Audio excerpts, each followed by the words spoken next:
There's a specific turning point in almost every empath-narcissist dynamic, one moment that changes the entire trajectory of the relationship.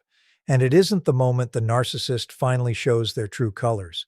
It's the moment the empath stops chasing them for it. If you've spent years running after someone's approval, their consistency, their promised return to the person they were at the beginning, I want you to understand exactly what happens the instant that chasing stops, because it rearranges the entire dynamic in ways almost nobody expects going in. Let's start with why the chasing happens at all, because understanding its origin is the key to understanding why stopping it changes everything. Empaths, and I'm using that term the way it's commonly used on this channel, people with a genuinely high capacity for reading and absorbing other people's emotional states, deep reservoirs of compassion, and a strong instinct to repair and reconnect rather than to abandon, are, structurally, exactly the kind of person a narcissist's intermittent reinforcement pattern is most effective on. We've discussed intermittent reinforcement in earlier episodes as the psychological mechanism behind why narcissistic relationships feel so addictive. And it's worth revisiting here specifically through an empath's lens because the mechanism lands differently on someone with a genuinely high capacity for empathy than it does on someone without it. Here's what that actually looks like. A narcissist withdraws warmth unpredictably, then restores it unpredictably, and an empath's specific psychological wiring interprets that restored warmth not as a manipulation tactic but as proof that the good version of the person is still in there, still reachable, still worth the effort of reaching. This isn't naivety. It's actually the same trait that makes an empath a genuinely good friend, partner, or family member in healthy relationships. The capacity to see past someone's worst moments to the person underneath. The instinct to extend grace during a hard season rather than writing someone off. That trait, applied to a genuinely difficult but fundamentally good person, produces real, healthy, relational repair. Applied to a narcissist whose difficult moments aren't actually a temporary departure from their true self, but are, in fact, closer to their operating baseline, that same trait produces something very different. An endless, exhausting cycle of chasing a version of the person that only reliably shows up during the reward phase of the pattern, specifically because it's being chased. This is the first thing worth naming clearly, because it reframes the entire chase in a more accurate light. The empath isn't chasing a fantasy that has no basis in reality. They're chasing a real version of the person that does exist, intermittently, just not consistently enough to build a stable relationship around. That distinction matters because it explains why the chasing feels so justified from the inside. You're not making something up. You've genuinely seen the good version. You just haven't yet fully metabolized that seeing it occasionally isn't the same as it being who they actually, reliably are. Now let's talk about what the chasing actually does inside the dynamic, because this is where things get genuinely interesting from a psychological perspective. An empath's chasing behavior, the extra effort, the benefit of the doubt extended past reasonable limits, the repeated attempts to reach the good version through patience, understanding, and self-sacrifice, functions, whether anyone involved names it this way or not, as a continuous, reliable source of narcissistic supply. It confirms over and over that the narcissist's behavior, however careless or cruel, doesn't actually cost them the relationship. It confirms that someone will keep showing up, keep trying, keep extending effort regardless of how little is reciprocated. This is worth understanding precisely because it means the empath's chasing isn't a neutral, harmless response to difficult behavior. It's actually functioning as one of the load-bearing structures of the entire relationship, giving the narcissist exactly the confirmation their psychology needs, that their behavior has no real consequence. Because someone with a genuinely enormous capacity for patience will always, eventually, be the one to close the distance. This is the mechanism underneath the title of today's episode, and it's worth stating plainly. The moment an empath genuinely, permanently stops chasing isn't just a personal boundary being drawn. It's the removal of a structural support the relationship has been quietly resting on, often for years, without either person fully realizing how much weight that support was actually holding. Let's talk about what stopping the chase actually looks like in practice, because it's more specific than simply going quiet or pulling back for a while, which most empaths have already tried, repeatedly, without it producing lasting change. Genuine cessation of chasing involves a few distinct shifts, and it's worth naming them clearly because the difference between temporary pullback and genuine stopping is exactly what determines whether anything actually changes. The first shift is releasing the specific hope that consistent patience will eventually be met with consistent reciprocity.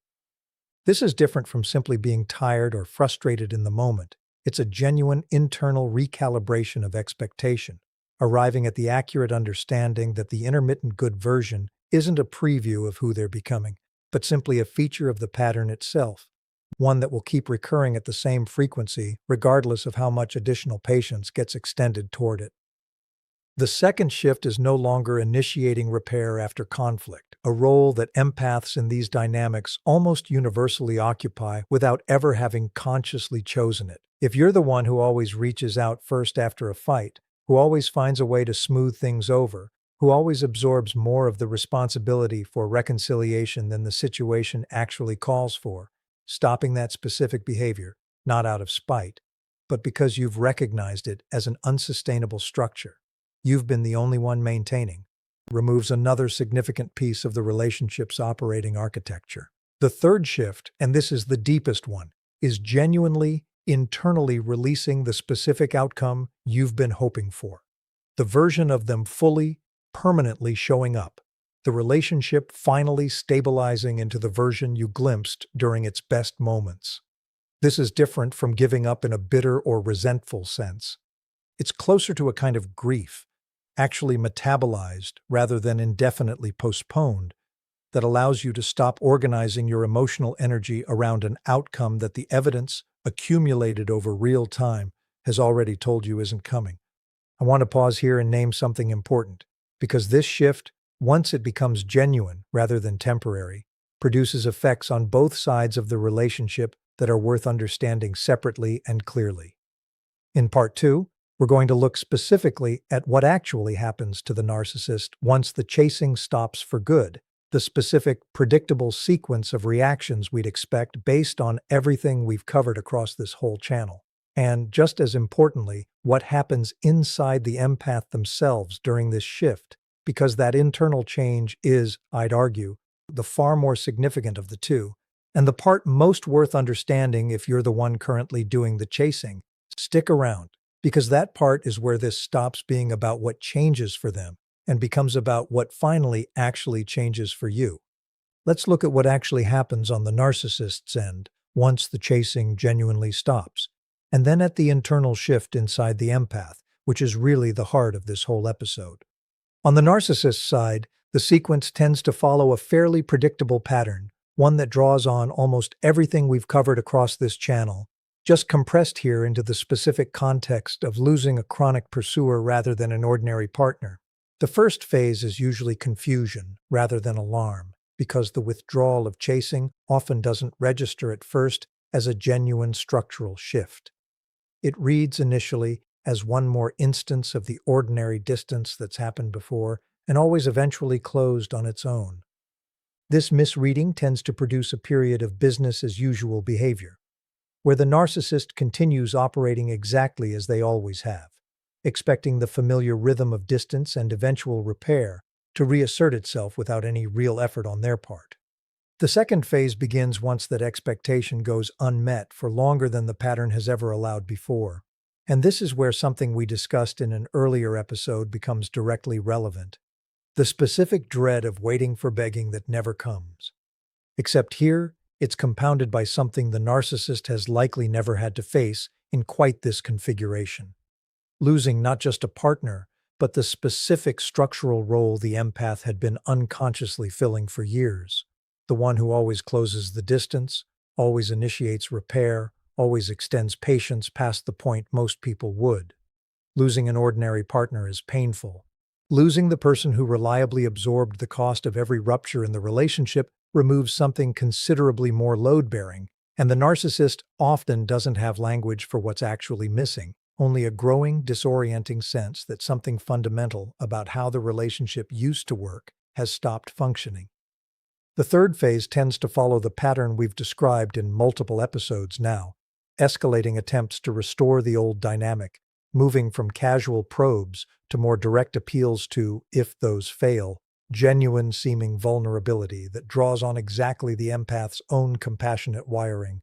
Sometimes even the manufactured shared victimhood tactic we discussed in an earlier episode, deployed here with particular intensity, because the narcissist is, whether consciously or not, attempting to reactivate the specific empathetic response that used to reliably produce chasing behavior in the past. Here's what's genuinely different about this particular version of the pattern, though, and it's worth naming clearly. An empath who has done the real internal work described in Part 1, not perform distance, but genuine release of the hope that was fueling the chase, tends to be considerably harder to rehook through these later stage tactics than someone whose withdrawal is circumstantial or temporary. This is because the later stage tactics we've described across this channel work specifically by reactivating hope, compassion, or a sense of obligation, and an empath who has genuinely metabolized the grief of releasing that hope has, in a real sense, removed the exact fuel those tactics are designed to ignite. The compassion itself doesn't disappear. We've discussed across multiple episodes that this capacity is valuable and worth protecting, not eliminating, but it stops being attached to an expectation of a different outcome, which is precisely what makes it so much harder to weaponize. Now let's turn to the internal shift inside the empath, because I think this is genuinely the more important half of today's episode. The first thing that tends to happen internally, once the chasing genuinely stops, is a strange, disorienting kind of grief that doesn't map neatly onto the grief of a standard breakup. You're not just grieving the relationship or the person, you're grieving a specific role you've occupied, sometimes for years, the one who holds things together, who extends the benefit of the doubt further than anyone else would, who believes in people's potential even when the evidence has stopped supporting that belief. Letting go of the chase means letting go of that identity too, at least within this particular relationship. And identities, even exhausting ones, don't dissolve without leaving a real, felt absence behind them. The second thing that tends to happen, often surfacing only after the initial grief has had time to settle, is a genuinely uncomfortable confrontation with a question most empaths in these dynamics have avoided asking directly for a long time. What does it mean about me that I was willing to keep chasing this for this long, past the point where the evidence clearly showed what I was actually chasing? I want to be careful here because this question can easily curdle into harsh self-criticism, and that's not the direction I want to point you in. The more useful version of this question isn't what's wrong with me, but what did I learn to believe early in my life about what love requires that made this level of chasing feel not just tolerable, but almost normal?